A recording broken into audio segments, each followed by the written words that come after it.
Pertanyaan mengenai penyaliban Yesus adalah salah satu tema yang paling sering diperdebatkan dalam sejarah iman Kristen dan Islam. Bagi umat Kristen, penyaliban Yesus Kristus adalah inti dari Injil, karena melalui kematiannya di kayu salib, manusia ditebus dari dosa. Namun, menurut Islam, Nabi Isa, Yesus tidaklah mati di salib, melainkan Allah menyelamatkannya dan mengangkatnya ke surga. Perbedaan pandangan ini menimbulkan pertanyaan besar. Apakah Yesus benar-benar disalib? Perspektif Kristen, Yesus benar-benar disalib. Dalam Perjanjian Baru, penyaliban Yesus dicatat secara konsisten di keempat Injil, Matius, Markus, Lukas, Yohanes.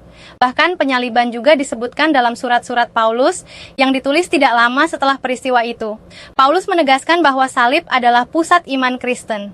Tetapi kami memberitakan Kristus yang disalibkan, untuk orang Yahudi suatu batu sandungan dan untuk orang bukan Yahudi suatu kebodohan. 1 Korintus 1:23. Kesaksian sejarah non-Kristen juga mendukung peristiwa penyaliban. Sejarawan Romawi Tacitus menulis bahwa Kristus dieksekusi pada masa pemerintahan Kaisar Tiberius. Yosefus, sejarawan Yahudi, juga menyebutkan bahwa Yesus dihukum mati dengan penyaliban. Bukti-bukti ini membuat mayoritas ahli sejarah meyakini bahwa penyaliban Yesus benar-benar terjadi. Perspektif Islam, Isa tidak mati di salib. Al-Quran memberikan pandangan berbeda mengenai peristiwa ini.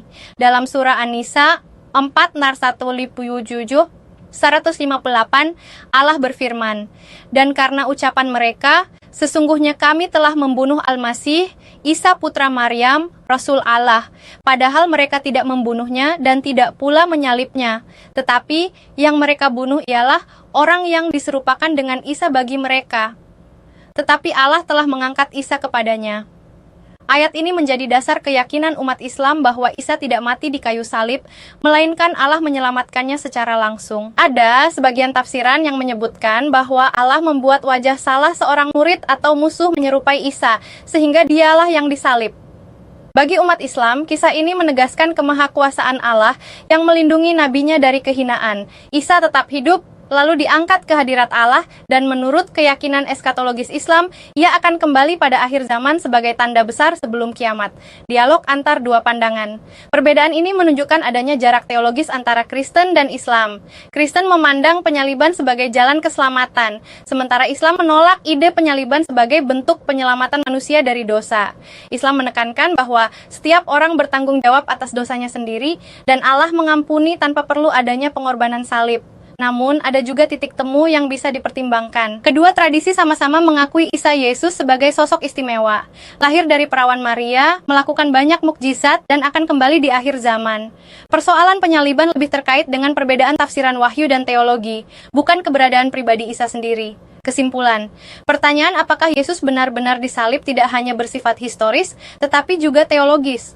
Dari sudut pandang sejarah, mayoritas catatan kuno menguatkan bahwa penyaliban benar terjadi. Dari sudut pandang iman Kristen, penyaliban adalah kebenaran inti Injil. Namun, dari sudut pandang Islam, Allah menyelamatkan Isa dari penyaliban sebagai tanda kuasanya. Akhirnya, jawaban atas pertanyaan ini bergantung pada iman yang dianut seseorang. Bagi Kristen, Yesus yang disalib adalah Tuhan yang menebus dosa. Bagi Islam, Isa yang diselamatkan adalah Nabi yang dimuliakan. Perbedaan inilah yang menjadi salah satu titik penting dialog antaragama, sekaligus mendorong umat beriman untuk semakin mencari kebenaran dengan hati yang tulus.